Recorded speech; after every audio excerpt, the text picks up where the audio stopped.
Welcome to the Beacon Way podcast, hosted by award-winning executive team of Beacon Media and Marketing. With over 3 decades of experience, Adrian, Jennifer, and Ken give you an insider's view of what's working, what's not, and what's on the horizon for digital marketing. Grow your business today with the Beacon Way podcast. Welcome back to the Beacon Way podcast. I have got Peter House here with DeepTree, and I've really enjoyed getting to know Peter. He works with us at Beacon, handles our IT, thank goodness, and we've got some really great stuff to share today. Thank you so much for joining, Peter. Thanks for having me. Looking forward to it. So, Peter, as we've gotten to know each other, it seems like we have similar philosophies on being in business, service business, why we did this. I'd love to hear a little bit of your story. Like, how did you get into doing IT? Have you been doing this forever? And why did you start your own business versus working for somebody else? Wow. Okay. So to go all the way back, I started working in IT because I needed to pay my way through college. Really. I'm sure a lot of folks out there can relate to that, even if they're not in IT. So I majored in mathematics. That was my degree path of choice. And I couldn't really get a job. I could be a tutor, but I needed to pay rents and do a number of things. So I went and got myself a tech support job. And fortunately, I was able to convince the hiring manager that, hey, I know how to learn. And so if you give me opportunity and you give me training material, I'll fill in the rest and I'll do right by you. Fortunately, they gave me that opportunity and I ran with it. So for the first 10 years or so, really felt like IT was just I was just passing through on my way to a career in mathematics. And at one point I sat down, and maybe this was my first entrepreneurial moment, but I was looking at my PhD and I started looking at jobs, and I ran the numbers, and we were pumping out about 1,800 PhDs a year. And there was roughly 10% of that, or 180 tenure track positions opening. So some very basic business math here. So did you use your math skills to figure out for that? And maybe this wasn't the best move, right? Yeah. Wow. Supplies really outpaced demand on this. At that point, I needed to pivot. I needed to take stock of what I had. I did have this IT career. I spent time as a software programmer, as a system administrator. I didn't have any management experience yet. So fortunately, I was able to secure a job doing. And through that, I really fell in love with working with technology and working with people, right? Because technology by itself is really just a thought experiment. And so 35, I felt this, and I think many of us do. If you haven't caught it earlier, I think that there's a wave of folks, right? That when you get to your mid-30s, there's that creative, that it's there and it drives. And I remember I was on a drive, was in Anchorage with the family, and hadn't said much for the first 10 minutes of the drive, which is really out of character. We have lively conversation in our family. We like spending time together. And my wife goes, "Are you okay?" And I just blurted out, "I got to start my own business." And then approximately a year later, DeepTree was born. I spent as much time as I could preparing it. And I thought we were going to go do enterprise architecture. I thought that was going to be something that folks were going to really want. And I picked up a little bit of business as a consultant in doing it. Was for companies out of state. And I was starting to get that. I don't want to be a consultant. Fortunately, some friends in the startup community, we had lunch together. They gave me a hard time for trying to run a tech company in Alaska. And some of the best advice that I got from somebody who had just finished selling their firm to Amazon, he said, "Look, I went through the same deal. I started this company, a hard time really growing." And he said, "You're going to book work. You're going to take on every single job that comes by. And eventually a pattern's going to emerge in the market. And is what that's what you're going to center on. And you're going to build your value proposition around that. But you don't know what people need until you've got a body of work and a body of evidence that goes along with that work that gives you a sense of where you are. And he was just spot on, right? That was Can I jump in on that? I feel like I've had so many conversations with people, either in startup phase or in business, with that exact issue. They think they've got to, maybe the old school way of you do your whole business plan, you write out how it's going to go, you put your effort in, you save your money, you do all those things. And that has not been my experience at all. And that has not been the experience of the people that I know that are the most successful. It's knowing the market. And how do you know the market unless you're out there doing things, trying? You could survey, but the people are not very honest on surveys, what they're actually willing to spend money on. And so I think that was phenomenal advice. You got that advice pretty early in the process, right? Yeah. Oh, yeah. It saved the direction of the business. I probably would have had to, because the first thing that happens is your revenue, boom, you're booking work. You're not saying no to something that you would feel like is outside of the intent. Correct. You just do everything. And usually when you're doing everything, you're getting you're meeting immediate needs, and the work is like low risk for the customer, right? Have you come in and overhaul their data center. You might have an application, that line of business that needs a little bit some TLC. You prove yourself. And then maybe they'll ask you to come back and do more work. Maybe you'll walk away and say, wow, I really did a good job on that. I wonder if I could take that experience and sell more around it. Or maybe you don't. Yeah. I think there's another key part. There's actually three things that you said that really stuck out to me. The first one was that when you blurted out to your wife that you had to start a business. So do you remember if you actually used that term, like have to? Oh, yeah. I mean, yeah. Oh, yeah. Yeah. Because that's how I'm wired too. And I think that's hard to always explain to people that maybe aren't entrepreneurs, is that there is this like insatiable desire to build something beyond yourself. And so it feels like I have to. It feels like a calling almost. So yeah, I really appreciate you saying that. And then once you got this advice of, okay, listen to the market, listen to your customers, and then that will help guide you on what your core service is. How did that change your mindset at that point? And then how did you start seeing the answer pretty quickly, or was it quite a while?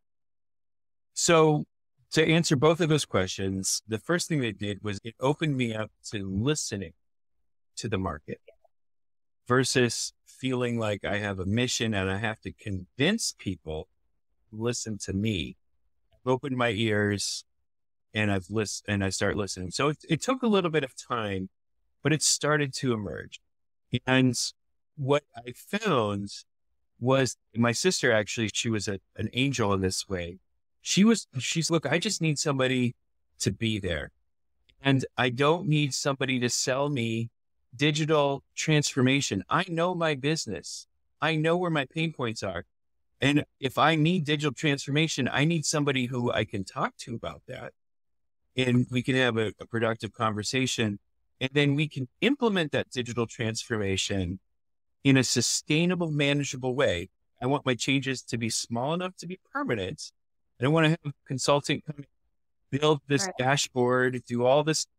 And then as soon as you walk out the door, come the spreadsheets, because we didn't actually go through organizational change management, which is a longer tail exercise of your developing process, your developing habit.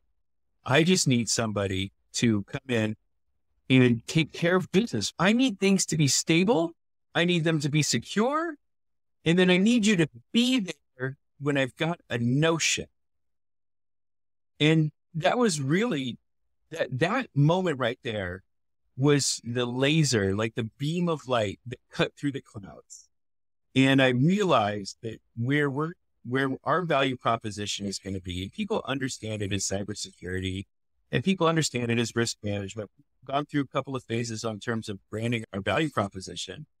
But the reality is that what you're looking for folks are looking for an ally. They're looking for somebody they can depend upon. They're looking for somebody that no longer have to be a subject matter expert to feel that pressure, because they have somebody that'll do it for them, but do it in a way that supports them versus taking the oxygen out.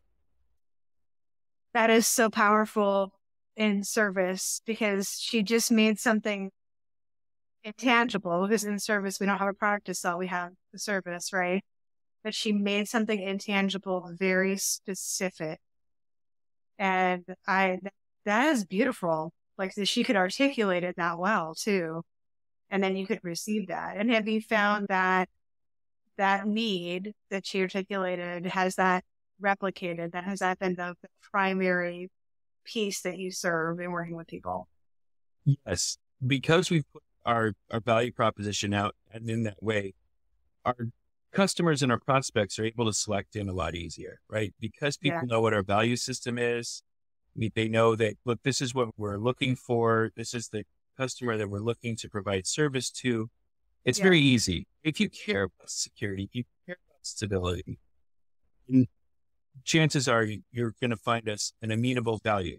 Maybe yes, maybe no, if you don't know about us, but chances are you'll at least listen to the value proposition, right? There's industries, for example, really a very risk-rich appetite. And they have what do you mean? Like, for example, drilling. I sat next to a risk manager who does fracking. I sat next to her on a plane, and she's, oh yeah, no, we don't care about risk at all. We know what to do when things go wrong. And they had a game plan. So it was very easy for them to select out. Yeah. That's not their thing. Yeah. I think it's interesting that you defined this piece, because I'm expecting in many ways for our business model to be similar, but it's actually very different. So our core client, like the value prop that we offer, is that we offer to drive the marketing forward.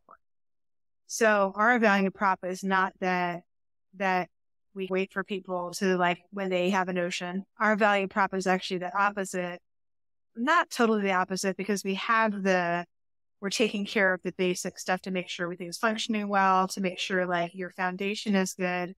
But then the other piece that we have that was surprising to me that clients wanted is they wanted almost like this fractional CMO, right? Like small businesses, for them to think about what it means to drive their marketing forward and to achieve these goals. It is so outside the realm of just being a normal business owner. And the issue with marketing, I don't know if you experienced this with IT, but the issue with marketing is that everybody thinks they know marketing. So they might get like their friend who says, hey, you should do this type of logo. And they might get somebody else on their team who's, oh, I'm really good at social media. And everybody has an opinion. But usually when they've been in business for a little while, they realize, okay, I need somebody who actually really knows what they're doing for marketing in my industry or what I do. And they can drive it, right? I'm not just throwing out spaghetti every quarter or every month to try something new that may or may not work. And so that actually when we went into marketing in the beginning, I thought it was going to be more like IT. I really thought it was going to be more, okay, they'll tell us what they want us to do, and then we'll perform an excellent service, and then we'll give it back to them and go back and forth, and then everything, and it's not that at all. Yeah. So that doesn't work. Actually, we've tried that, and that doesn't work. So yeah. It's one of the things is the thing my sister said about waiting for us to have motion. Yeah, that doesn't work. We don't do that. I was really wondering. We've tried that, and we've had clients let us go because like, you didn't reach out to me here and here. And we're like, oh my gosh, we didn't want to like act like we were trying to sell you or whatever. And so we've kind of completely flipped that model. Yeah. Okay, that's a really good one, because we thought that's what she wanted, but it's not actually really what people want, right? Right. And that's part of the refinement process, right? That was an idiosyncrasy for my sister. Well, I'm sure you encounter this. I know marketing. I just need you to be my logo shop. Just execute. Just execute. Yeah. And we have, that's 10% of the people we work with. Yeah. And so my sister did fit into that. And we did, speaking of lessons learned along the ways, right? That was one where we're like, okay, we need to actively engage, meet on a regular basis. Yeah. I think it's human nature. And I've said this to my kids as they started their jobs, because it's so honed into me being in the service industry. But I've said to my kids, you are there to make your boss's life easier. You are not there to make it harder. And I think about that in the work that we do all the time. Like, they don't want to have to come to us to find out what we're doing. And then there's almost an assumption of, are you even doing what you should be doing? Versus us coming to our clients and saying, hey, this is exactly what we're doing. This is how it's working. This is how it's performing. And then here's some suggestions. Yeah. It's a total flip. Yeah. I love that so very much. Yeah, it helps. Have you read Guy Fieri's books like Never Eat Alone and Who's Got Your Back? No, I'm an avid reader on business books. So is this a good one? Yeah. They're a little bit older, right? They were in fashion when the Jim Collins books, all that were coming around. I love them so very much. I got to see him at a conference once. He said something that has never left my side, which is that no matter what you're doing, you are in the job of getting the people you report to promoted. Fundamental. I love that. And that is something that I remind myself and our staff. Yes, we do cybersecurity. Yes, we help with printers and phones. But if we are not helping our clients and their staff members look good in the process, then we are not doing our job. We need to be in the process, in the job of getting them promoted, no matter where they are or where they sit. That is our fundamental job. We just do it in these ways. I love that. And that goes back to what you said in the beginning about people want an ally, right? We don't want a vendor. Like I would never, if somebody said, tell me about your IT vendor or whoever, I would be like, no, they're not our vendor. They're our partner. Yes. Like, I reached out to you last year or maybe it was earlier this year. I don't know time. But I reached out to you. I have a problem with this client. How do I handle this? It wasn't even part of our scope. And you helped me. And I felt like you were my ally. You went the extra mile to try to make something happen there. And, that it's not that I want to do that all the time, but there's such a difference in knowing that I really had a need that was really important for our business to move us forward, and that I can count on you for that. That's just a different relationship than you have with a vendor. Yeah, I remember that. It was so exciting. That's the thing, right? It's like, you're like, oh my gosh, I get to help Beacon look good. Oh, I'm in, right? Hold on, clear my schedule. We're going to do this. It was great. I really enjoyed doing that work. It was fantastic. Really appreciated the opportunity. But I love that too. Like, when clients call us and there's something that really can move the needle forward for them. We have a client right now that we've just been able to craft something for them, which is going to allow them to get some pretty amazing funding. And we got to be a part of creating great messaging and clarity in their offer and their unique value props so that now they can take this incredible idea business to this huge mass, right? And that feels amazing. Doesn't it? Right? You get to play everybody's life, and all these companies have books, their stories. That you have a chapter, and you might be a supporting character, but you're still there, and you've played a role. Like that, at the end of the day, no matter where we sit in life, being able to contribute in that way provides very valuable meaning that we're all seeking. We all look for it. And it's right in front of us. Help those that are around you, help them succeed, help them look good, help them achieve their goals. And you can walk home, enjoy dinner, feeling good about the work you've done that day. There's times where when the first 8 years of Beacon, I worked in the account management role as well as doing some of our sales up front. And even though I'm out of that now, I look for every opportunity to see the impact that we're making. So even if it isn't me doing it personally, it's our team doing it or something that really matters. And it's a little further distance, which is hard for me, but then I get to celebrate our team member who did that. That part is amazing. And I get to enjoy that part of, I just sent somebody that today where like we have a new website we launched that's converting at 7% of for 100 people that come to the website, every 7 people will become a new client. And the average industry rate's like 2. And so Beacon standard is 3, but average industry rate is 2. And so I see this new website, it's been out a month, 7% people are converting, which is a huge deal for that client. And now they're hiring more staff and helping more people. And I get to celebrate, okay, our team did that. I didn't get to do that personally, but our team made that happen. So I look for anything like that because it makes me happy. That's servant leadership, right? What you're doing is you're taking that value proposition that we've talked about for customers, helping getting them promoted, and you've turned it inward. That's really powerful. It's leadership.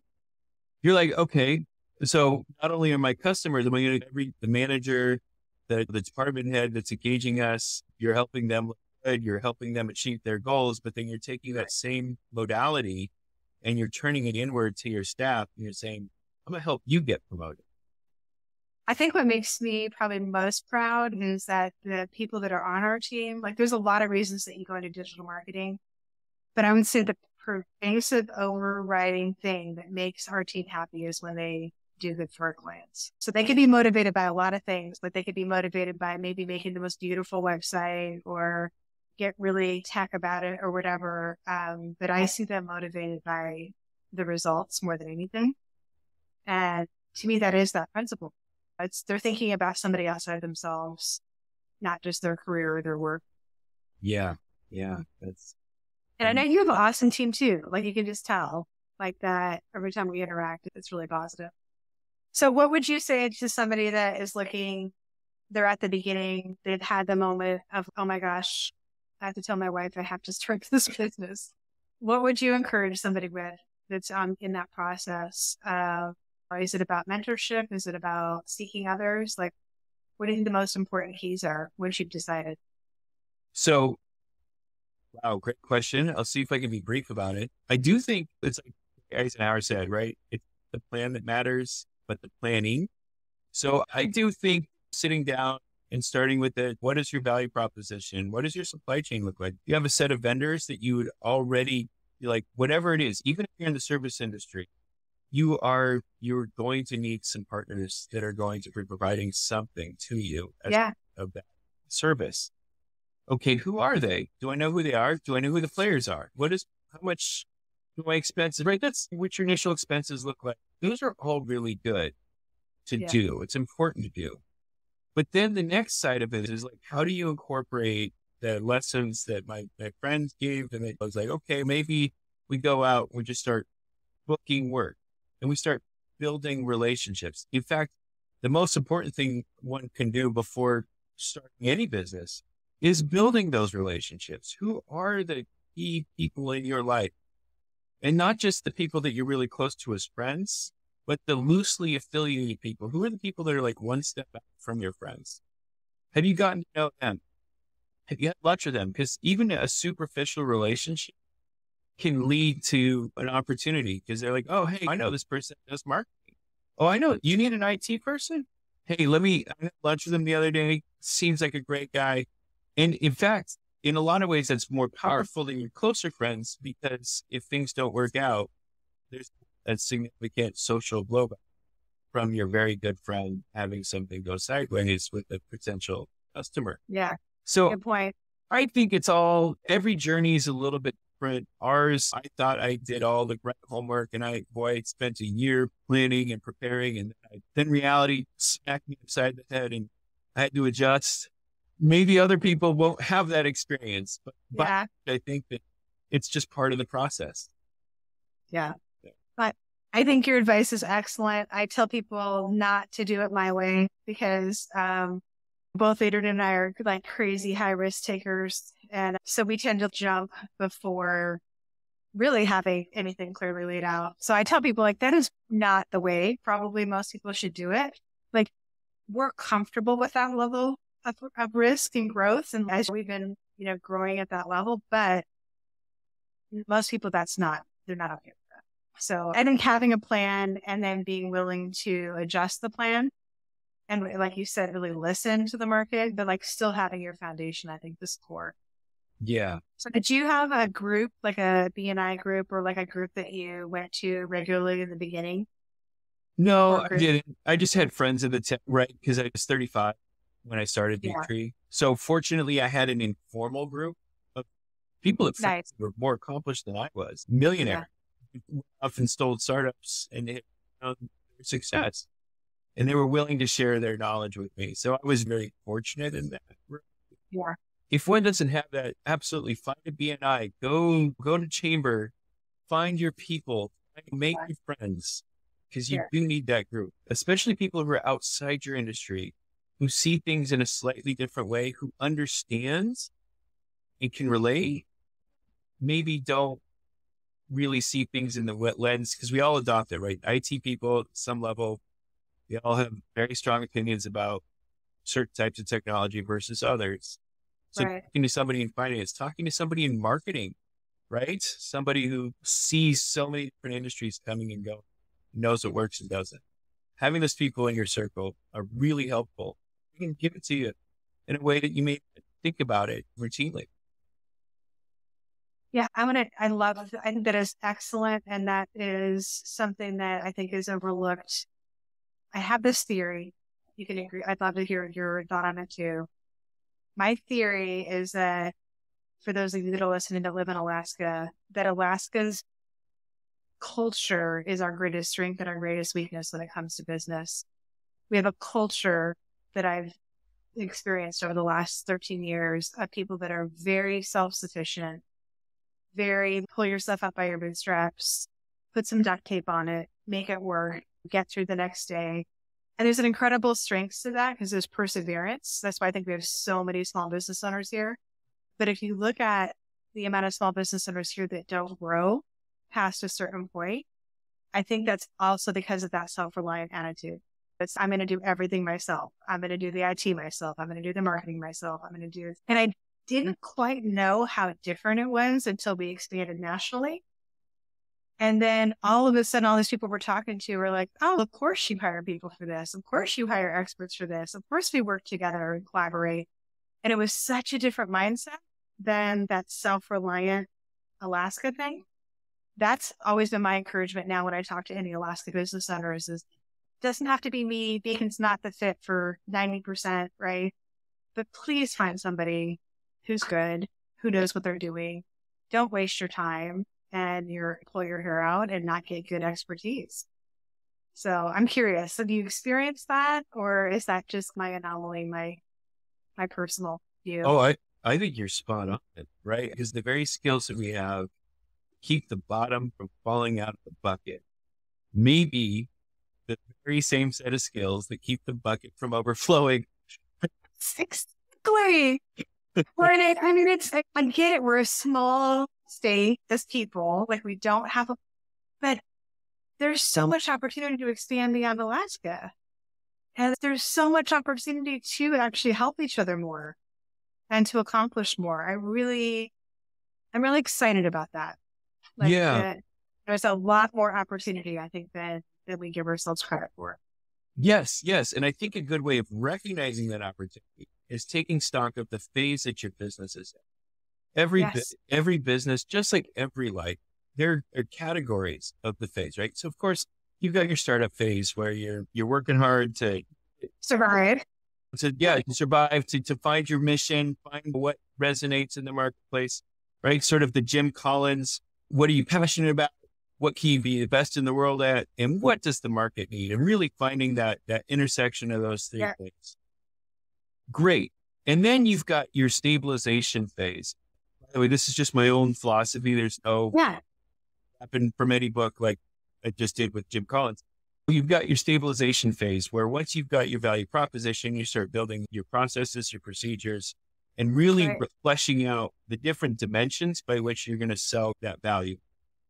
And then where you got, in my view, is then you've got your fork in the road. You either stay at that level, right? Look, I just this job's built this business so I can basically go skiing on a snow day, right? I want it, whatever it is, right? I'm happy with the level that it's at.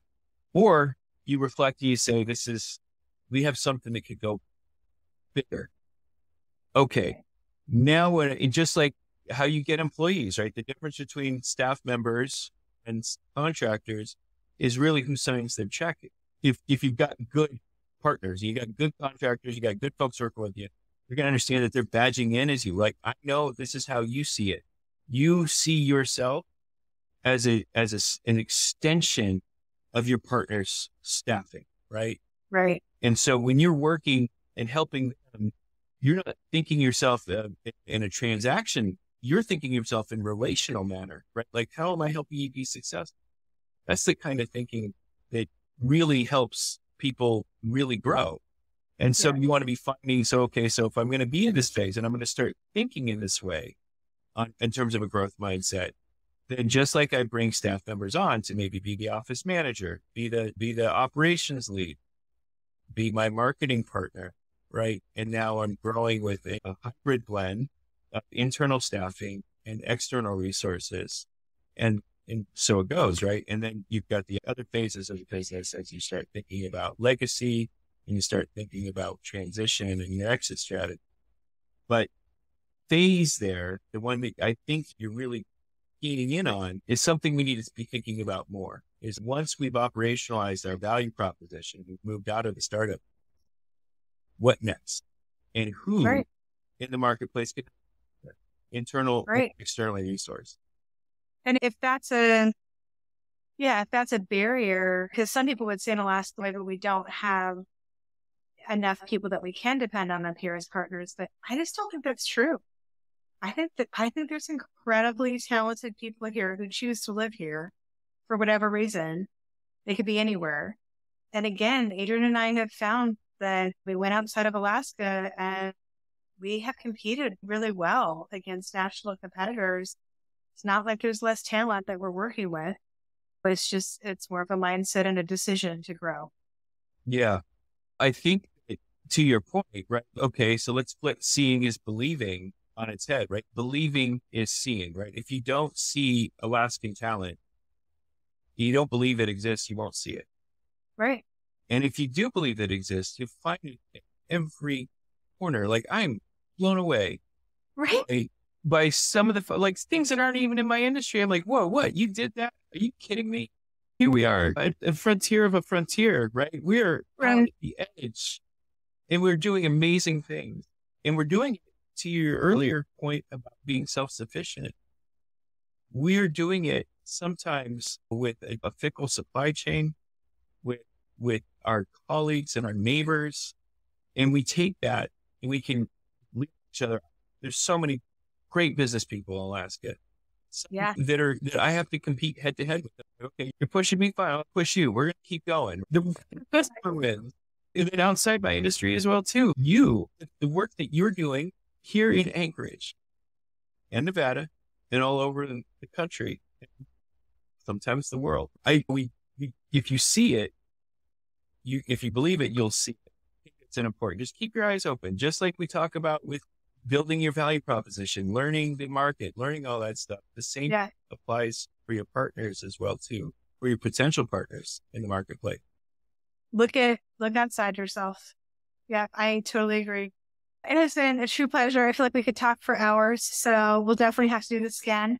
And thank you for sharing a little bit more of your journey. And I just like imagining you in the car with your wife. That's such a cool moment, right? That's where it all started. Yep. Minivan mafia, sitting there driving the minivan, kids loaded up in the back. And here I am, just stone-faced, just gazing, obviously driving safely, of course. But, and so it's a great moment that we all experience. I'm, so curious, and maybe we can do this another time, but I'm curious, your story. How did you find that fire? Did you just wake up one morning or? Yeah, I'm excited to share that with you, actually. That'll be a lot of fun. Cool. Very cool. Thank you so very much for having me on it. I really thoroughly enjoyed it. I did too. Thank you so much, Peter. You have been listening into the Beacon Way podcast. Make sure to join us for new episodes every week. Don't forget to like, share, and subscribe to the Beacon Way on Apple Podcasts, Spotify, or wherever you listen to podcasts.